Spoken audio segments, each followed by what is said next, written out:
April 29 mga bossing ko, yan po ay huling Martes ng buwan ng April. Gawin nyo ito lalo-lalo na kung lagi kang walang pera or ikaw ay may pagkagastador. Mainam mga bossing ko na ito ay makuha ninyo dahil once na meron kang ganito, ikaw po hindi na maubusan ng pera bukod sa inyong pagiging masipag at matyaga.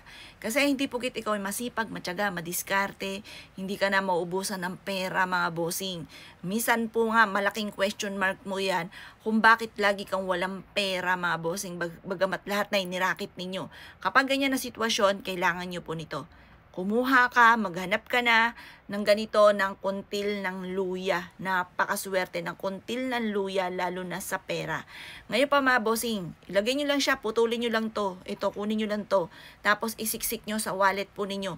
Tapos, mas mainam yung wallet niyo, tanggalin niyo muna yung mga laman nito. Ipagpag nyo po siya at ibilad sa sinag ng araw sa umaga ng alas 7 ng umaga. Alas 7 ng umaga, hawag sobrang tanghali. Kasi pagka matanghali na, lumampas na ng past 8 mga bossing, hindi na swerte yung dulot nun, napakainit na po nun. Pero yung mga umaga pa lamang, may swerteng dulot po yun. Kaya yung umaga ang inyo pong gagawin. Sa umaga kayo gagawa. Pagtapos pagkakuha nyo po nito, napagpag nyo na yung pitakan ninyo, ilagay nyo to bagong siya ibilad. Ilagay nyo muna siya, isiksik nyo po siya sa wallet ninyo. Sabihin nyo po, magkakaroon ako ng maraming pera, kailanman hindi na ako mamumblema sa pera, maraming pera ang darating sa akin, hindi na ako maubusan ng pera. Ganon mga bossing. Lagi yung sasabihin nyo, lalo na kung laging problema nyo ay pera. Huwag kayong dadaing. Yung nangyari talaga sa inyo na kadaing-daing, ipagdasal nyo po yan na mabago. Pero yung uugaliin, mga magaganda lagi uugaliin. Ngayon ang pagsasabi ng magkakaroon ako ng maraming pera, hindi na ako maubusan ng pera, ganon mga bossing. Ito yung kuntil ng luya. Misa pa nga po sa isang luya, maraming kuntil po siya.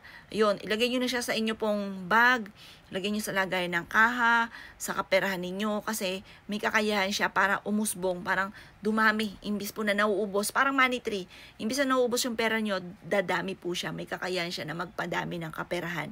Kung hindi nyo pa ito nagagawa, subukan nyo po mga bossing. Misa kasi pag narinig natin, o napanood natin, ay hindi yan totoo kasi hindi pa natin nagagawa, hindi pa natin napapatunayan. Ako mga bossing ko, marami na akong patunay dito. Dito ako nagsimula. Yun nga po sabi ko sa inyo, sinuswerte na po ako, panay mga pampaswerte. Yung aking pong paninda na inaangkat ko lang dati. Dahil nagkaroon ako ng konting pera, ang ginawa ko, sumegway ako ng ibang negosyo. Tapos yung negosyo kong pampaswerte, pinabayaan ko na siya. Pati yung mga pampaswerte ko sa bahay, dumating pa nga yung punto na yung isang garapon ko ng tubig na nilagay ko sa salas namin, natuyo na po siya. Malas talaga mga boss. Tapos, ang ginawa ko, nalubog na ako sa utang, hindi ko na alam, pinagtatabi ko na po siya. Pero yung tipo na hindi ko na alam kung saan ako kakapit, ang ginawa ko, pinaliguan ko sila, binrush ko, binilad ko sa sinag ng araw, tapos ginawa kong positive ang lahat, yung mga nangyari po sa amin, tapos gumawa ko ng ganito, tapos yun, bumalik ulit ako sa pagiging masipag, tapos yun, nagsimula ulit ako, tapos yun, naging lesson na talaga sa akin na hindi ko nagagawin po yun. Yung bang, pinagtatabi ko po sila, pinabayaan ko sila, hindi ako naniniwala na kasi nga po, nalubog ako sa utang. Pero ang lesson sa akin, pinabayaan ko kasi mga boss, hindi ko na siya ginagawa. Pero nang ginawa ko siya, yun, nagtuloy-tuloy na po mga bossing. Lalo na nung pandemic, kasi di ba pandemic, inisip mo, paano ka na, paano ano. Ngayon po mga bossing ko, ganun ang ginawa ko. Kaya yun, nagtuloy-tuloy na po siya at tinuloy-tuloy ko na rin po siya mga bossing. At masasabi ko lang, isa ako sa magpapatotoo, hindi na ako magtuturo pa, napaka-epektibo po nito, basta lagi kang positive. O siya mga boss good luck po sa inyo po lahat. Ang luya kapag natutuyo, pag ang kuntil natuyo, okay lang po yan. Kasi ang luya, mentras na natutuyo, mentras siya nagiging maswerte lalo na sa pera.